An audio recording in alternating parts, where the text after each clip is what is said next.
jyotirgamaya mrityurma amritam gamaya. Om Shanti Shanti Shanti. Om, lead us from the unreal to the real. Lead us from darkness unto light. Lead us from death to immortality. Om, peace, peace, peace. So I find myself on the hot seat again. Today we have a nice small gathering and it's question answer time. So I hope you've got some questions. Who wants to ask? Go first. Yes.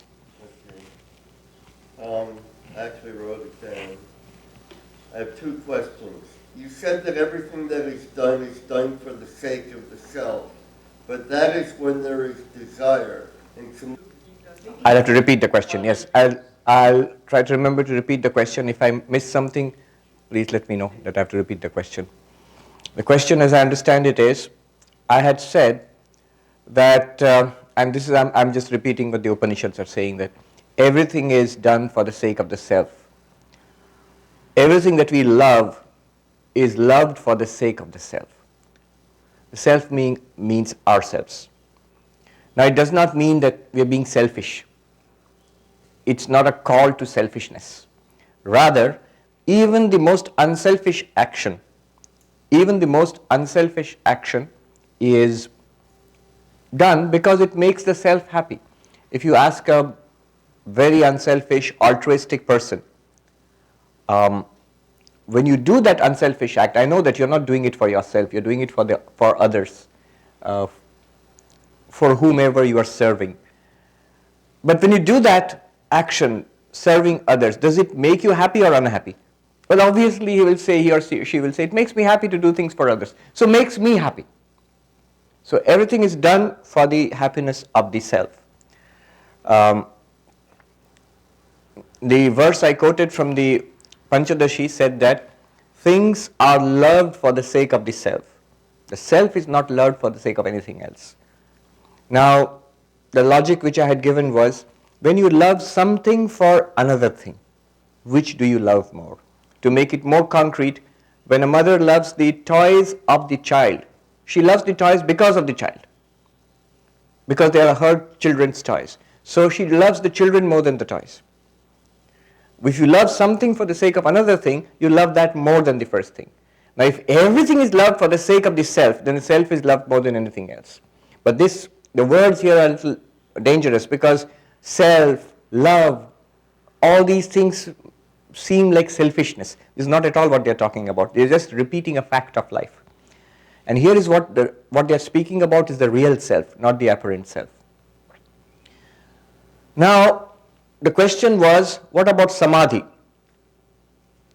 Well, in samadhi, one comes to a state where there is no thought. The thought currents are stilled. The best book about samadhi is the Patanjali Yoga Sutras, the first and the best book. And they define samadhi as chitta vritti nirodha, cessation of the waves of the mind, of the modifications of the mind. Swami Vivekananda in his commentary says, think of the mind as a lake. And if the waves of the lake are stilled and the water is pure, then you can see through to the bottom of the lake. So that's what happens in samadhi. The true self is supposed to become apparent. Samadhi helps us to realize who we truly are, something beyond the mind. At other times, what happens if during samadhi you realize the true self, then what happens at other times when you are not in samadhi? The fourth sutra of the Patanjali Yoga Sutra says, Vritti sarupyam itaratra. At other times, we get identified with the modifications of the mind. Happy, angry, sad, desirous, and it becomes, I am happy, I am sad, I am angry, I am desirous. So the I becomes identified with the modifications of the mind. Hence, the logic is, if you still the modifications of the mind, if you still the mind, you get realization of the self. So these are two different questions. That one, the first one was, we love the self for itself and everything else is loved for the sake of the self. That's a fact which they are putting before us. We never think about it that way.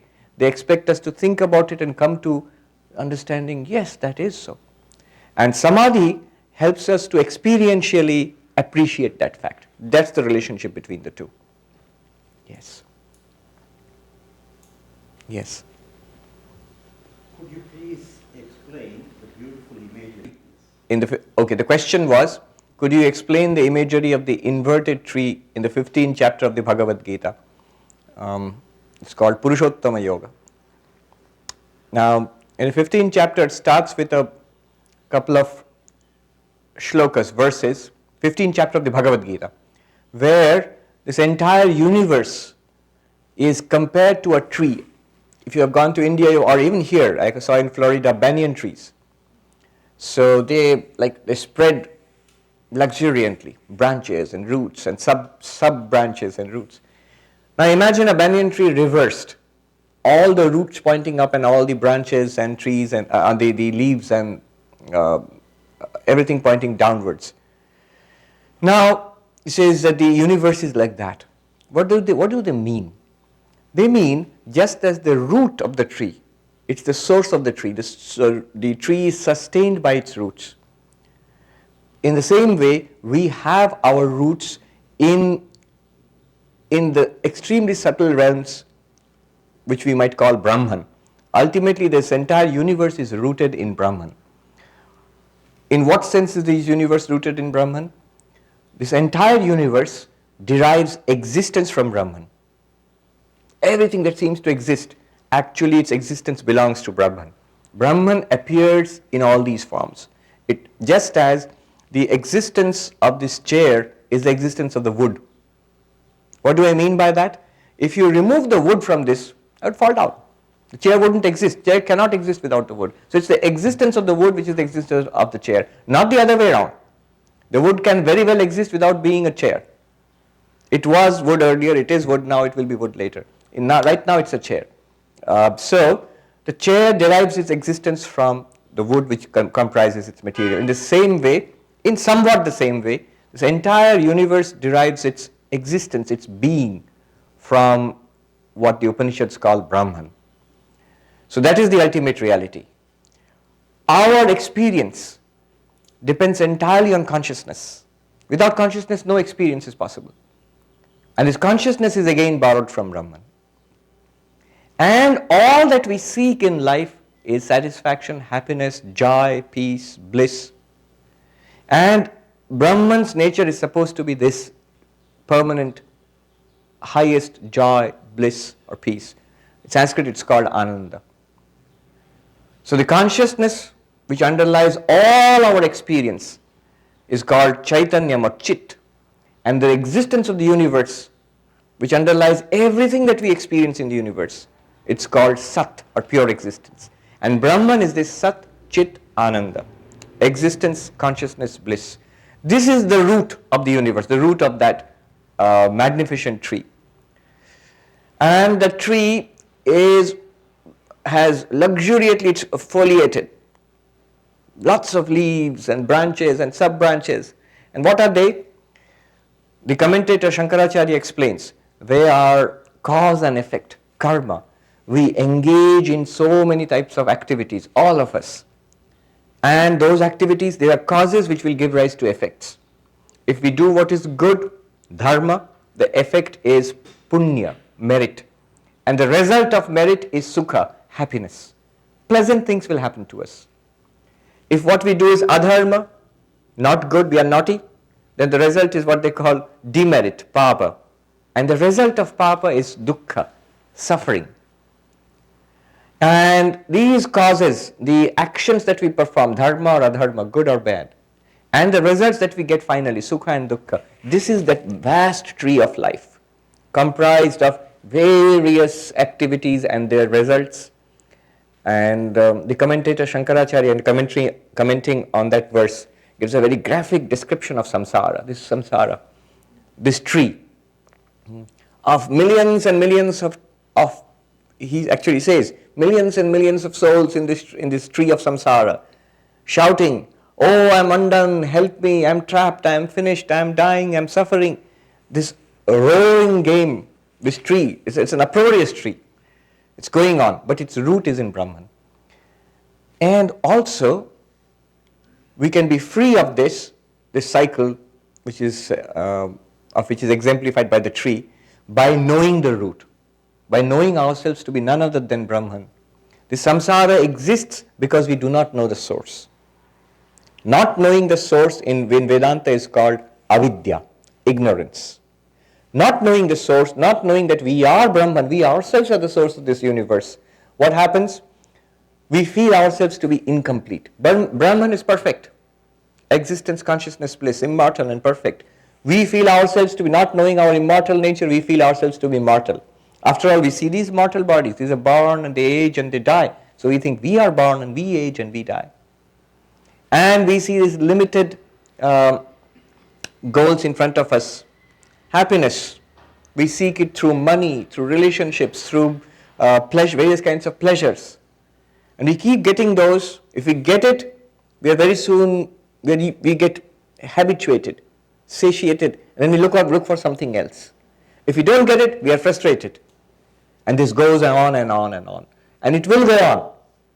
It will go on. Somerset Maugham, the great English novelist, he famously said that if you seek pleasure, consistently, if you seek only pleasure, then very soon you find nothing pleasing anymore. Very soon this world, it seems that there is no possibility of any permanent satisfaction or happiness in this world. Now what Vedanta says, and in fact all religion says, that there is a possibility. And the imagery is that if you know the root, that it lies in Brahman, and cut the thing which traps us in samsara, the ignorance of Brahman. You cut the ignorance of Brahman with the knowledge of Brahman, then you are free of this tree of samsara. Yes. But do read the commentary of Shankaracharya. It's a very graphic description of samsara. So the tree represents samsara. Yes, there's a question. Going back to the self, when the Upanishad says that the husband loves the wife not for the sake of the wife, but for the sake of the self. Yes. I'm thinking of self with a capital S. Yes. Not, my little self here. So that's my understanding of that. So when I love my wife, my children, my guru, it's because the self in me is recognizing the self within another person. Yes. So why is it that I don't see that same self and love everybody in True. the same manner? True. Now, it will work both ways. The question was, I'll repeat the question. The question was, in the Brihadaranyaka Upanishad, there's a famous passage in which it is said that you love somebody else not for the sake of that person, but for the sake of yourself. So the husband loves the wife not for the sake of the wife, but for the sake of the husband for himself. The wife loves the husband not for the sake of the husband, but for her own sake. So for the sake of the self. Now the question was, is this self the capital self S? Capital S means the Atman, the real self, which Vedanta speaks about. If you understand it in that way, that self is in everybody. And that's why I love other people, because I find that myself in other people, in the capital S sense, the Atman. But if that were so, why don't I love everybody? There are people whom I love, there are people whom I couldn't care less about. Why does that happen? See, you can interpret it in two ways. One is as the capital self. Now, if you interpret it in that way, the capital S, which means the Atman within me is the same Atman within you and the same Atman within everybody else. Atman is Brahman. Same existence, consciousness, bliss, which I am really speaking. Apparently, I am Swami so-and-so, this person. That's the self with a small s.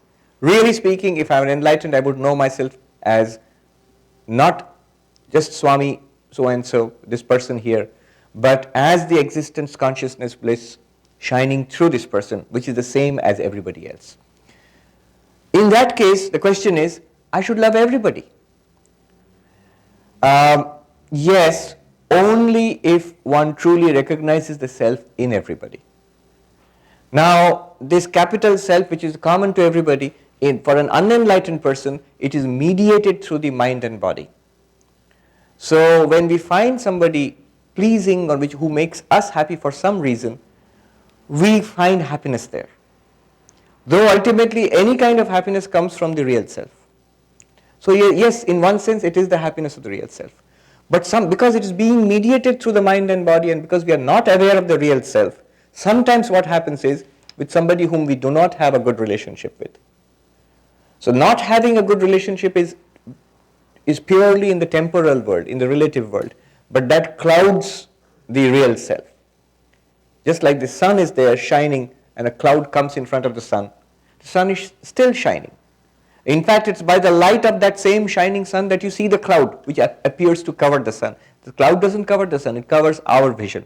So similarly, my ignorance covers my vision, and hence I cannot get the happiness of the real self from that person whom I do not like, apparently. That's why you will see that an enlightened person, in that case, you would say that an enlightened person who sees the real self in everybody should like everybody. Well, yes, and they do. They do like everybody. They do love everybody because they find the same Atman, the same reality within themselves and within everybody else. They clearly see that.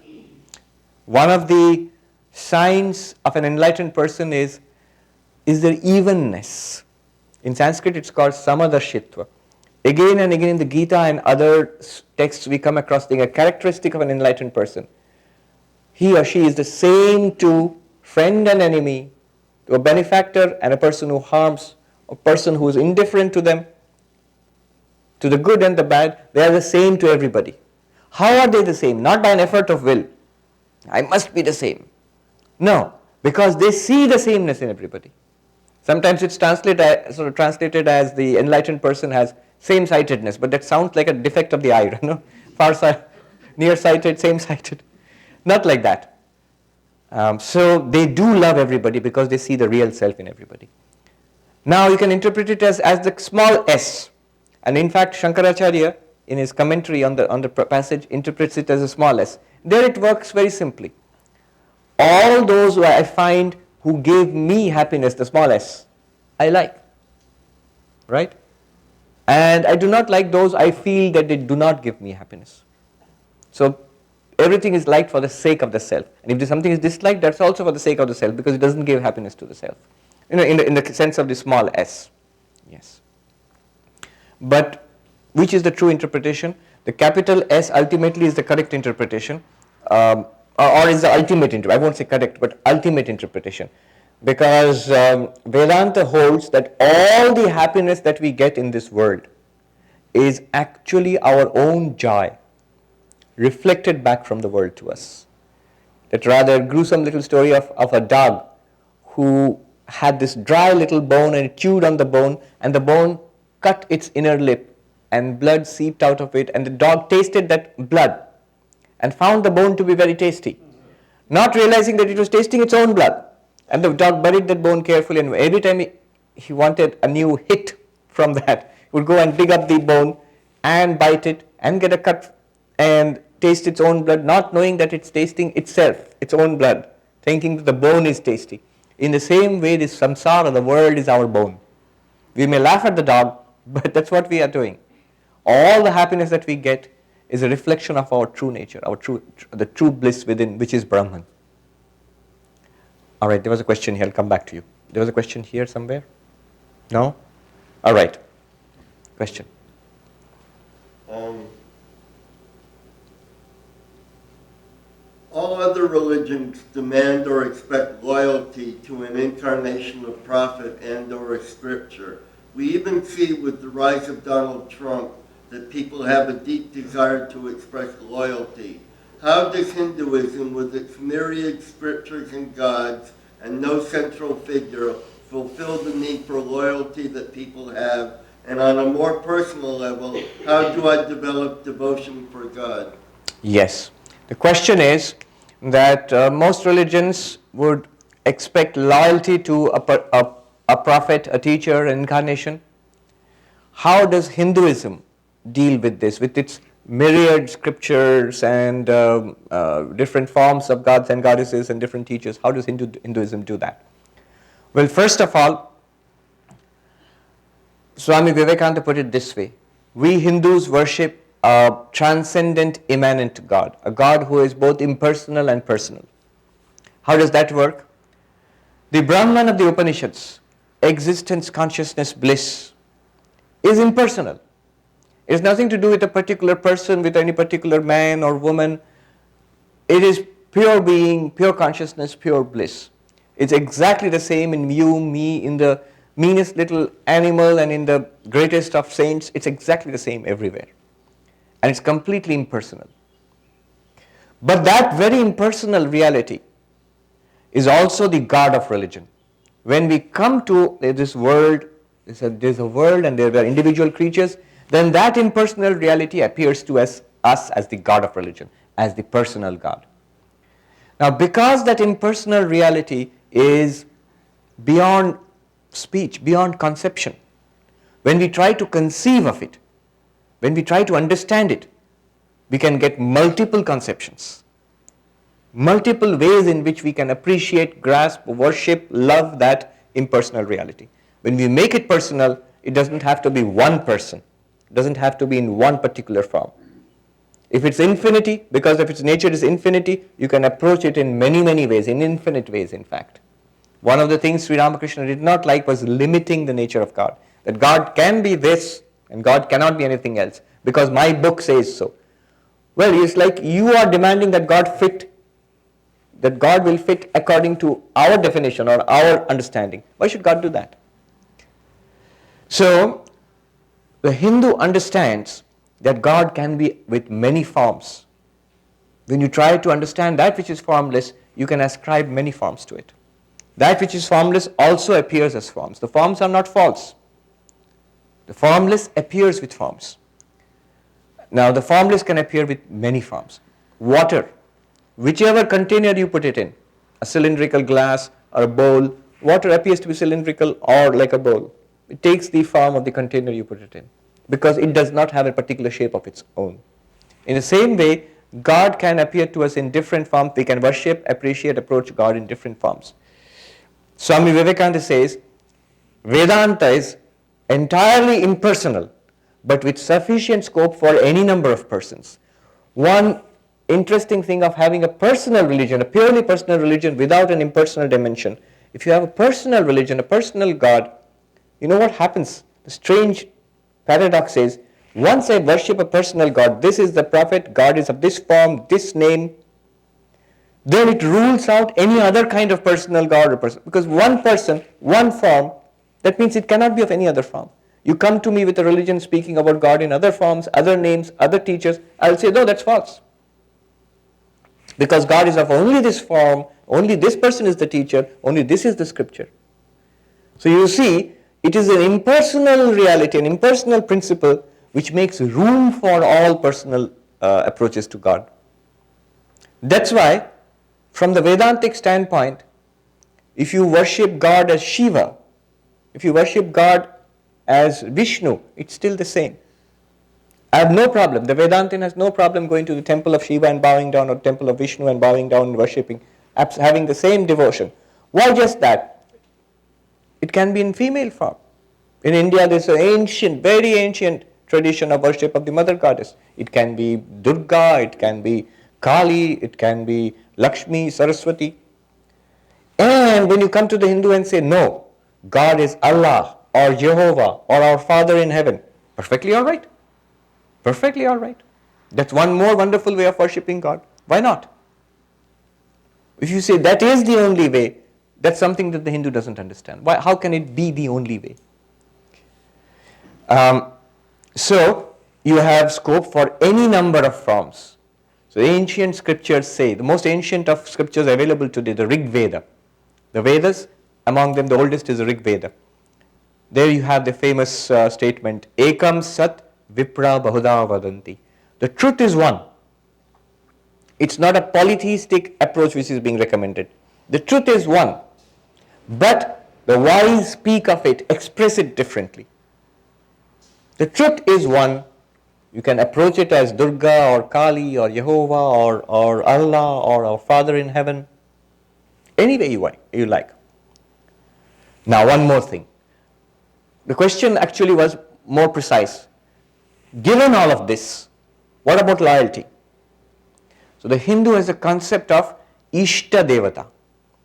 This is a concept of Ishta Devata. If you have all these forms, okay, so it makes religion very rich, very broad, very liberal. But what does one do actually? What does a Hindu do? Does a Hindu worship a different god every day of the week? Different religion every day of the week? No. The Hindu has this concept of Ishta Devata. Since God can be approached, the ultimate reality can be approached in different forms and different names, indeed through the formless and the nameless also, in whichever way you like, you take up one. You take up any one. It could be Krishna or it could be Christ, it could be Durga or Kali. You take up any one approach as your personal practice, knowing that reality which comes to you as Krishna or Christ is the same reality which comes to the other person as Allah and Muhammad or as the void of the Buddhist.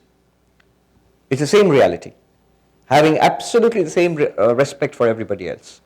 But when you practice, actually worship and adore and take the name and meditate, you have a form to which you are loyal. You have a name which you repeat. You can have a particular cult. Here, for example, in the Ramakrishna order, we are impersonal. We are followers of non-dual Vedanta, Advaita Vedanta. The ultimate reality, we say, is impersonal. It is pure being, pure existence, pure being, pure consciousness, pure bliss. And it is the same whether you are a follower of Vedanta or not. It's the same for a Hindu, a Muslim, a Christian, for an atheist. It's the same in all animals and birds and in higher beings. If there are gods in heavens, it's the same in them. It's the same in all inanimate beings also. And when everything is destroyed in the universe, in the cosmic pralaya, the dissolution of the universe, when no thing is there, no person is there, no creatures are there, no planets or stars, even then, that same existence, consciousness, bliss exists, is there without any suffering, any diminution. So that's what we believe in our order, the order of monks we belong to. And yet, we say that we find the same reality expressed in the religions of the world. In all the varieties of Hinduism and in the other religions of the world, they are all true. Sri Ramakrishna showed by his own experiences. And the final thing I'll say is, we also have a personal cult of our own. If you want to worship, be loyal, and follow a particular path, we have that. Right? Somebody, when Swami Vivekananda started the worship of Sri Ramakrishna in Belur Math, somebody protested, aren't you starting a cult? Well, yes. You have, if you want to love, you say love pure being. It's a bit difficult. Love pure being. Worship pure being. It's very difficult. It may be good as a philosophical concept. But if you want to establish a relationship, you need a personal ideal. So you have a personal ideal. It does not compromise with your impersonal ideal at all. So that's the answer to the question. It's impersonal and personal. It is transcendent and immanent. And therefore, it's impersonal with scope for any number of persons. So in Hinduism, you have had multiple incarnations. And there's always doors are open for many more incarnations to come. Because they don't contradict. I don't have a feeling that should I follow Rama or Krishna. The question for a Hindu will be, is Krishna your Ishta Devata? Your Ishta. Ishta literally means the chosen ideal. Is Krishna your Ishta? If I say yes, then worship Krishna. But you know that Rama is the same as Krishna. And let the other person worship Rama. Perfectly alright. And you can still go to the temple of Rama and bow down with equal reverence. You can still read the Ramayana and chant hymns to the praise of Rama. Because you know it's the same. Yes. This is a good question. I have one. Yeah, question. Back again in rebirth and all that. All right, let me parse this question. There are many things involved here. The question was, let me put it this way. The pure self is a witness to all our experiences. Pure self, pure consciousness within us is a witness to all our experiences. Now, the questioner asked that it witnesses everything through the instrument of the five senses. Well, I'll add something here. Yes, the external world, to know the external world, we need the body and the five senses. But the pure consciousness witnesses what is happening in the mind directly. Think about it like this. Pure consciousness, mind, the sense organ, sensory system and body, and the world. So when you experience the world, it's coming to you through the doorways of the five doorways of senses. You see things, hear things, smell things, touch things. So those are the five doorways. But there is something more also. It's not just that you are experiencing the external world. We all have a rich inner life where we think, feel, imagine, understand, remember, forget. It's our inner private life. And that goes on in the mind. In Vedanta, the Sukshma Shari, the subtle body. The subtle body is directly illumined by the pure consciousness. Now when we speak about the pure consciousness, instead of saying that Atman or that consciousness, Vedanta urges us to say, I, the pure consciousness. Don't speak about it as if my pure consciousness, like my kidney or my liver. My pure consciousness, I am that pure consciousness, which in association with this mind and body is Swami Sarvapriyananda. If we form a habit of doing that, we'll realize that we are not this body with pure consciousness. We are pure consciousness with a body and mind now. Now, your question was, what happens after death? What goes on after death? Well, Vedanta says death is death of the body. Death is death of the body. The body stops functioning. It cannot support the inner instrument. Make a distinction, the gross body and the subtle body. The gross body is the physical body, which we just see. Right now, it's the gross body. And the subtle body, we did that in the retreat, Kathopanishad retreat. The vital sheath, the sheath of the life, sheath of the mind, sheath of the intellect. So that is the subtle body. That does not die. According to Vedanta, that does not die. That's the one which goes from this body to other worlds and then comes back. Other worlds means other lokas in Vedanta. And then comes back in other births. So the Hindus, Buddhists, Jains, all the Indic religions have a theory of rebirth. Many lives. We have had many lives before this and we shall have many more lives after this, if we do not get enlightenment in this life. So what goes from life to life? This physical body does not go from life to life. It dies. It's destroyed. The one which goes from this life to the other life is what is called a subtle body. Subtle body includes mind and memories and intellect and the powers which express themselves as the five senses. And the consciousness is still a witness of that. So that goes to another body. And the consciousness continues to be a witness. In the eternal witness we were speaking about yesterday, I mentioned how days passed, months passed, years and even lifetimes pass. So the body drops off. The subtle body goes to other bodies. The witness consciousness remains the same. Right? And it is called a witness consciousness because there is always a subtle body in front of it. Or something it shines upon. Without the subtle body also, it's still the same consciousness. But you cannot call it a witness anymore. Because what will it be a witness of? So to answer your question, the witness consciousness directly witnesses the mind. And through the mind and the body witnesses the world outside.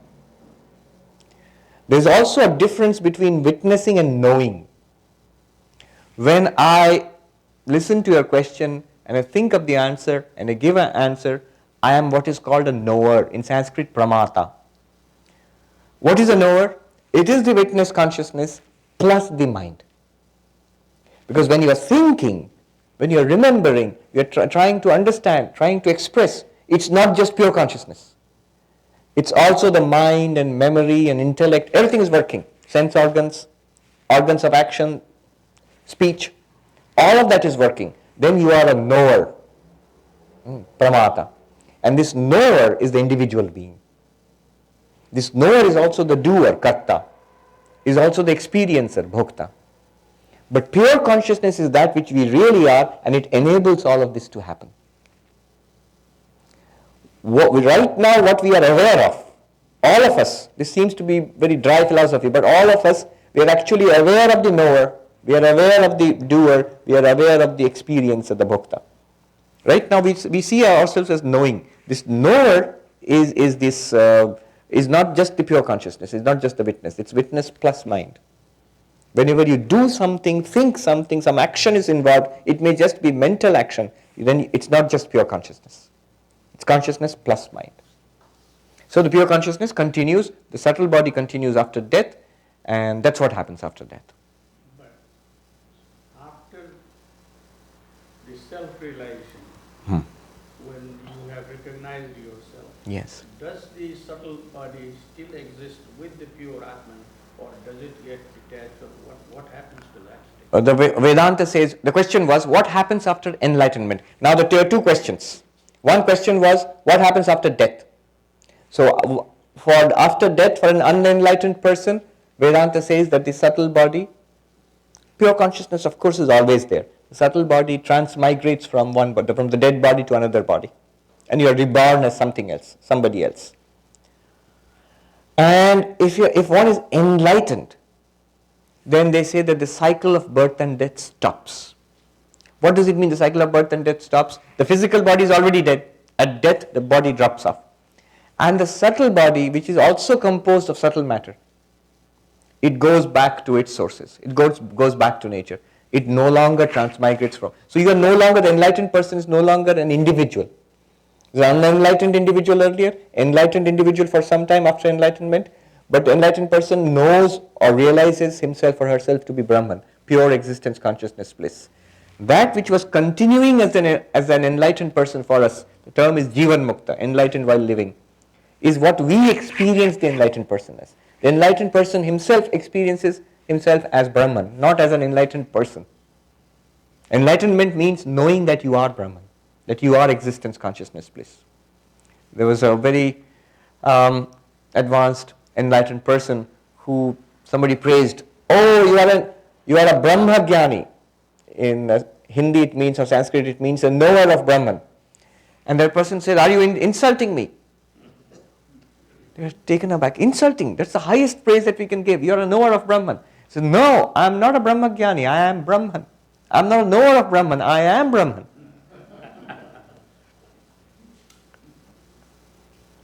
So yes, for an enlightened person, the cycle of births and deaths ceases. In the Mundaka Upanishad it's there. Physical body drops off and the subtle body also goes back to nature. Nature has provided us with a subtle body. Physical body also provided by nature. Physical body keeps on dropping off, subtle body keeps on going on until enlightenment is reached. Alright, question, you had a question. Then come to you. Alright, should I... Like pleasures and pain, a All right. suffering that comes from, that... I understand the question. Should I stop you there and try to answer, paraphrase the question and then try to answer that? The question was that we talked about analyzing ourselves and trying to find pure consciousness within. And the questioner said that when we try to analyze ourselves, we are confronted by a conscious being, but it's not pure consciousness, not just the witness. It remembers, it feels, it suffers. So it's not pure consciousness, it's not the witness as we studied yesterday. Now let me respond to that. We have to complete the process of analysis. The moment you say, just note what you said just now. The moment you say that pure consciousness is also a consciousness which remembers. Look at the language. There is consciousness and there is remembering. Remembering is an experience. Did that experience start and end? Yes. Every memory the memory comes up and the memory disappears. You see, it suffers. So its suffering is something that starts and ends. Each suffering is something that came, existed, and then disappeared. And when it came, the consciousness was there. When you were experiencing that suffering, the consciousness was there. When the suffering ceased finally, the consciousness was there. When memories come and go, the consciousness is there. Now, if you have two things, one of them comes and goes, the other one is continuous, then they are not the same. The two things are separate things. It's just logical. It's just logical. The suffering, the memories, or the ideas, thoughts, experiences, they do not belong to that consciousness. They are not part of that consciousness. How do you know? You know it. If two things are always together, they are intrinsically connected to each other. If two things are not always together, sometimes you find one and don't find the other, then you know that they are not connected to each other. For a time being they were, one was illumining the other. The experiences we have are not part of your consciousness. It's like if you want to know a person with the teeth, oh what nice shiny teeth, are they real or are they dentures? The only way of finding out is if you go to a person's room and you find suddenly a very nice toothless grin, you understand, okay, so the teeth are not really, are not natural, are not original teeth. He puts them on sometimes and he takes them off sometimes. So they are not part of that body. They do not belong to that body. But if you find all the time the teeth are there, so that those teeth are part of that body. Now all these experiences you spoke about, memories, suffering, happiness, desire, all these things which are coming, they come and go. None of them is permanent. Consciousness is never permanently a sufferer or permanently an enjoyer, permanently a remember, something that remembers. No. So that means all of these are in what Vedanta calls the subtle body, in the mind. These are bubbling up in the mind, and consciousness is that which witnesses them. You must separate the mind from consciousness. When you remember something, it is something coming up, a memory coming up in the mind which is illumined by you, the consciousness. It's true. And there is a time if you say, is the mind a part of the consciousness? No. You have an experience every day when the mind shuts down, deep sleep. So the consciousness does not experience anything except a blankness, which means the consciousness in itself is not a sufferer or an enjoyer or something that remembers. Do you understand what I'm driving at? The consciousness is not only different from the body, it's different from the mind. That separation must be done first in understanding. Question. You had a question, yes. So, we are dying, but we should, like, there should still be... All right, let me see what the question is. It says that, the question was that an enlightened person, after enlightenment, does not feel that he is doing these actions. Right? And an unenlightened person feels that he is doing these actions, whatever actions are being done by the body and mind. Yes, but we have to understand what is meant by that. If an enlightened person is walking, if you ask him, are you walking? He'll say, yeah, I'm walking. But the difference is this. If you ask him, are you really walking? He'll say, no. In really, I do not do anything.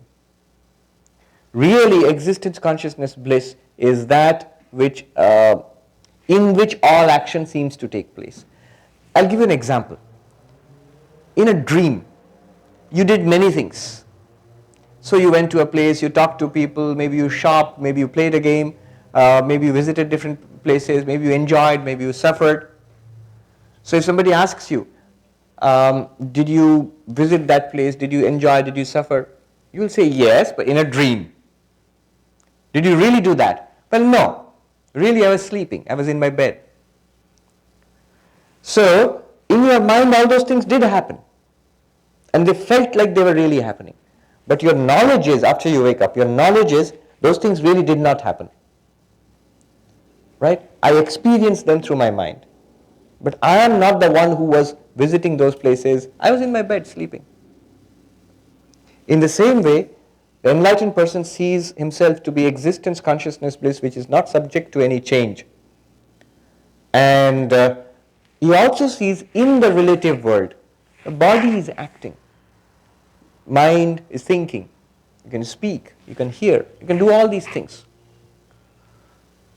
So still there is birth and death, but he doesn't feel his body. So now the question is, further question is, will there be further birth and death? Will it continue? Birth and death, will it continue? And it's simply that the enlightened person doesn't feel that he's being born or he is dying. No, it will not. Because for that we have to go back to the whole question of why is there birth and death? Why at all is there birth and death? There is birth and death because, look at the logic, follow this logic carefully.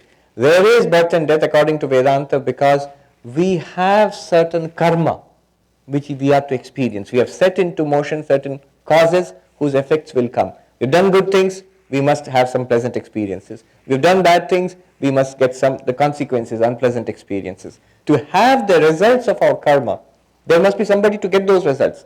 And so we have life, being born as an individual. Now you will say, why did we do those karmas at all? What's behind that? Behind that is desire. We wanted things. In order to get those things, we did something. Now doing gives rise to, it starts the chain of cause and effect, and we are trapped in the law of karma. But why did we want it at all, if you ask? Well, we wanted things, in limited things in the world. Money, a house, a relationship, or success, power, learning. All of these we want. Why did we want it at all, if you ask? We wanted it because we feel ourselves incomplete. We feel that if I get that, I'll be happy. I feel dissatisfied, incomplete, unhappy, and I also feel if I get those things, I'll be complete, satisfied, and happy. And so we keep on doing that. So, but why do we feel dissatisfied? Why do we feel incomplete? Why do we feel unhappy? The answer finally goes back to because we are ignorant about our true selves, which is Brahman. So, this whole cycle will come to an end when we realize we are Brahman. Then we have no further desire to get this or that, to complete ourselves, to feel ourselves being, to feel ourselves as perfect, to realize that we don't need anything else. We already feel that. We feel completed. So we don't need things from the world outside to complete ourselves. When we don't need that, then we don't engage in action, at least not for our sake. When we do not engage in action for our sake, the results will not come back to us, and hence there is no further birth and death for that individual. Straight answer would be that individual has realized himself to be Brahman, which is the ground of this entire universe, right?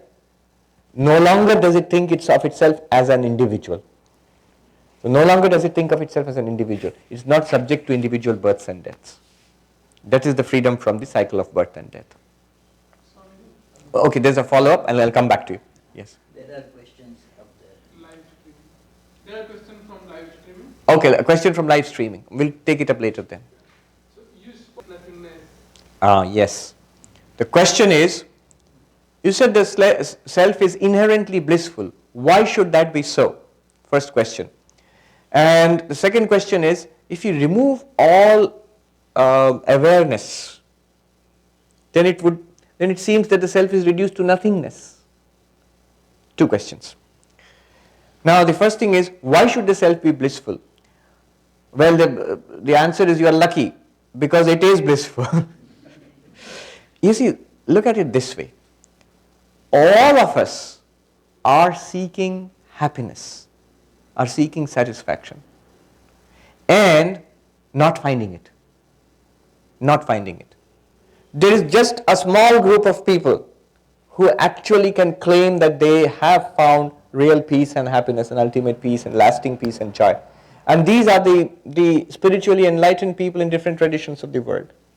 They say they claim they really have found it. And where did they find it? They find it according to their tradition. Some will say we found it in God, some will say we found it in Nirvana, some will say we found it in the self. But in Vedanta, God or Nirvana, everything is actually the real self within. And in fact, the way Vedanta sees this game of life is, we really are bliss. Remember, I'm not saying that we are blissful creatures. We are bliss. Having forgotten that, not knowing that, ignorance, that's ignorance. Because of that, we keep on seeking the bliss that we are. And until we find it, we are not satisfied. You see, one way of answering your question would be, why is it that the self is bliss? Look at life itself. What is everybody searching for? In fact, Vedanta says we are searching for ourselves. We are searching for happiness and bliss. We are searching for ourselves. Happiness and bliss and ourselves are one and the same thing. So that's the question. That's the answer to the first question. The Upanishads, the revelations or the realizations of the enlightened persons, they all say that the self is the source, or it is ultimate bliss. Now there's one thing to be understood. Swami Vivekananda pointed out, it is not that the ultimate reality, Atman, exists. It is existence itself. What's the difference? A chair exists, a thing exists. The Atman is not a thing which exists. It is the existence of all things. All things exist because of it. Just as gold is not a particular ornament, but all the ornaments are in reality gold. Water is not a particular wave, but all the waves in the ocean and the bubbles and the foam are all water. In the same way, the Atman is existence itself. Similarly, the Atman is, he says, it's knowledge itself. It's not that the Atman is something which knows other things. When you know other things, it is the Atman plus the mind. It becomes a knower, which we now are. But in itself, it is the ground of all knowledge. Because of it, all knowledge takes place. And now apply the same logic to bliss. It's not that Atman is particularly a happy thing. It's not that Atman is the self is happy. It is happiness itself. It is what is experienced and what we chase after as happiness in the world. It's not a particular happy, it's not a happy experience or a blissful experience. It's not a particular kind of happiness. Alright. Now the other part of the question was, when we remove all awareness and everything, if you say not this, you finally come to nothingness, and that's what we dealt with in the story of the 10 persons in the workshop day before yesterday. Yes, when you do that vichara, that analysis, at one step it might seem that we are coming to a void, a nothingness. That's because we are making a very big mistake. If I say, separate the chair from the wood with which it is made, right? Chair and the wood, if you separate, what will disappear into nothingness, the chair or the wood? The chair. Separate the wave from the water. What will disappear into nothingness, the wave or the water? When you say it's not, water is not the wave, a person who doesn't understand what water is will think that the whole thing you're denying, and you're going to something which is, when you say Brahman is not this world, what you're doing is you're throwing out the baby with the bathwater. Remember, according to Vedanta, when we experience the world, it's not just the world that we are experiencing. We are experiencing Brahman with name and form. Swami Vivekananda says, never approach anything except as God. Because according to Vedanta, the world is God misunderstood. The world truly understood is God. The world is not God as it is. Brahman is not a chair or a table or that in which a chair or a table or this world appears to exist is Brahman. When we experience the world, we are not just experiencing the world. We are experiencing Brahman with the name and form of the world. Experiencing a chair, you are experiencing Brahman with the name and form of chair. So existence consciousness bliss is everywhere. We are in an ocean of existence. Think about it this way. Instead of thinking that there is water in water in the wave, think about it as there is wave in the water. When you see a particularly big wave, our first instinct is to say, oh, that's a huge one. It has lots of water.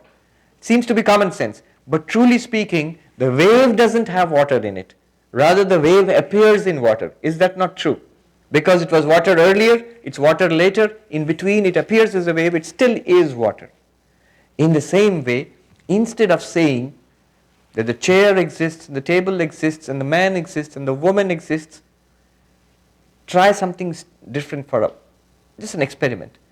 Think of an ocean of existence, a wave of which is this chair, another wave of which is the table, another wave of which is that man, another wave of that ocean of existence is that woman.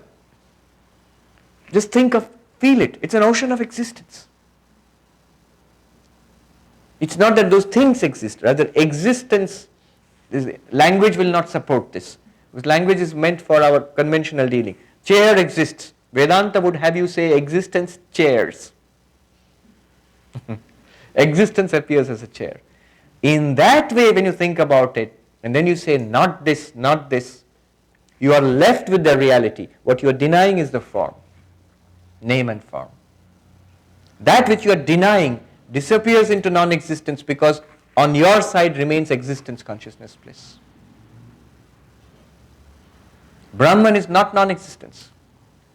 You see, when you say, I am not the body, I am not the mind, I'll ask a question. So are you becoming smaller and smaller and smaller? You're getting rid of the real important parts, the heavy parts. I'm not the body. So all the heavy machinery goes. I'm not the mind. All the software, the subtle machinery goes. So you're becoming less and less. You're not becoming less and less. You are rather, it's like you're beginning to understand what you really are. Then you come back and see, you see this body, mind and entire world is nothing but Brahman. It's like saying, it's not a snake. The reality is not a snake, it's a rope. So you said it's not a snake. Now did the rope become any less when you deny the snake in it? No. The rope correctly understood, the snake correctly understood is the rope. The rope incorrectly understood is a snake. When you say it's not a snake, it's a rope, what you're trying to do is not to deny one snake and grasp one rope, rather you're trying to understand what it is really. When you say I am not the body, not the mind, you're not denying the body and mind. Body and mind will not go away. But what you are saying is you're beginning to understand that existence, consciousness, bliss appears with the name and form of body, mind and world. Before. All right. Why do animals suffer? Do they have their own karma, or is it possible they are human ones? Why do animals suffer? Yeah. Yes. Remember, animals, humans and all of these are bodies. The soul indwelling in them, the sukshma shari, the subtle body, in itself is not a human being or an animal, it's a subtle body. It occupies different bodies according to its own karma. So all suffering is of our own making. All enjoyment and the good things that happen to us is also of our own making. It's just that we don't remember when we made it. The law of karma. There's a book I would recommend, The Problem of Evil in Indian Philosophy by Professor Arthur Herman. He was a professor of philosophy in University of Hawaii. And he says, this question of why there is evil in the world, suffering in the world. You see, this becomes a question if you believe in God, an all-powerful, all-loving God, how would that God permit suffering in the world? So that becomes a problem for any religion. Every religion has to give an answer to this question. Why is there suffering in a world if God is there? Why is there evil in a world if God is there? And every religion tries to give different answers. This is called the problem of evil. And now this professor has collected all these answers. And he has come up with a list of 23 answers. You wouldn't believe that so many answers are possible. There are 23 answers which is collected from different religions of the world, philosophers, even from literature. So answers range from God is testing us, testing our faith by suffering, or God is punishing us for doing evil, or God is educating us, we are growing stronger by suffering. Many kinds of answers are there.